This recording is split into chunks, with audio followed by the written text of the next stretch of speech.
স্বামী স্ত্রী দুজন মুসলমান হয়েছে, মক্কায় থাকার কায়দা নাই, দুজনকে ঝুলা পিটাইব আবু সুফিয়ান।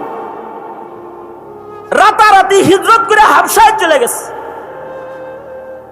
নাজ্জাশী বাদশাহ মুসলমান হয়ে গেছে, মুসলমানদেরকে আশ্রয়দাতা। মুসলমানরা গোপনে ইসলাম যারা কবুল করে তারা হিজরত করে করে হাবশায় চলে যায়।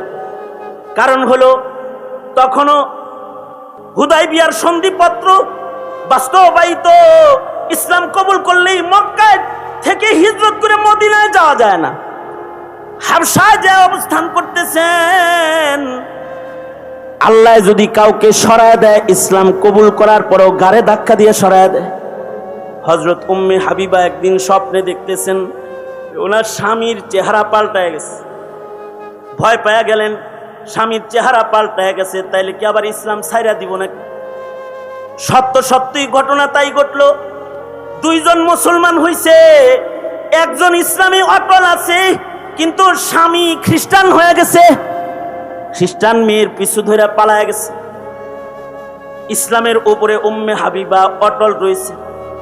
ইসলামের জন্য কত কোরবানি দিল, মক্কা নগর ছাড়লো, বাপের ঘর ছাড়লো, ভিটা বাড়ি ছাড়লো, হাবশায় আসলো। যে স্বামীর হাত ধরে হাবশায় আসলো ওই স্বামীও খ্রিস্টান হয়ে গেল। কত সহায়ত্ব!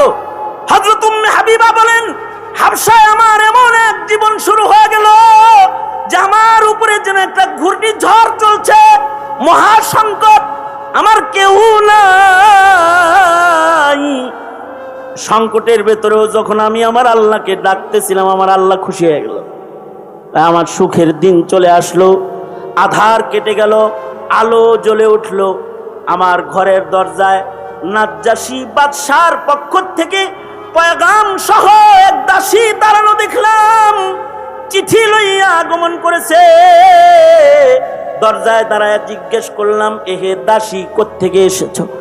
নাজ্জাশী বাদশার পক্ষ থেকে এসেছি। কি নিয়ে এসেছো? উম্মে হাবিবা, তোমার বিয়ার পয়গাম নিয়ে এসেছি। কিসের বিয়ের পয়গাম?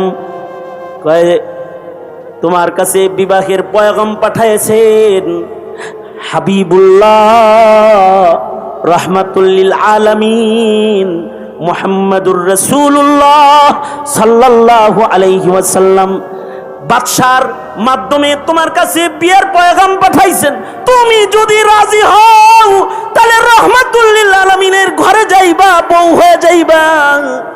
হযরত উম্মে হাবিবা বলেন, জিন্দেগির সবচেয়ে সুন্দর সময় আমার এসে গেল, যে আমি যারে পাইতে চাই, আমি যাকে আখিরাতে পাইতে কালেমা পড়েছি, তাকে আমি দুনিয়ায় পাইয়া গেলাম।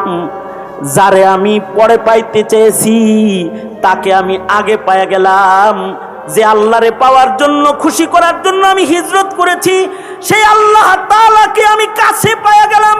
কারণ মুহাম্মাদুর রাসূলুল্লাহ সাল্লাল্লাহু আলাইহি ওয়াসাল্লাম নিজের থেকে কিছু কয় না। রাসূল যেহেতু পয়গাম পাঠাইছেন, এই পয়গাম রাসূলুল্লাহর পক্ষ থেকে না, এই পয়গাম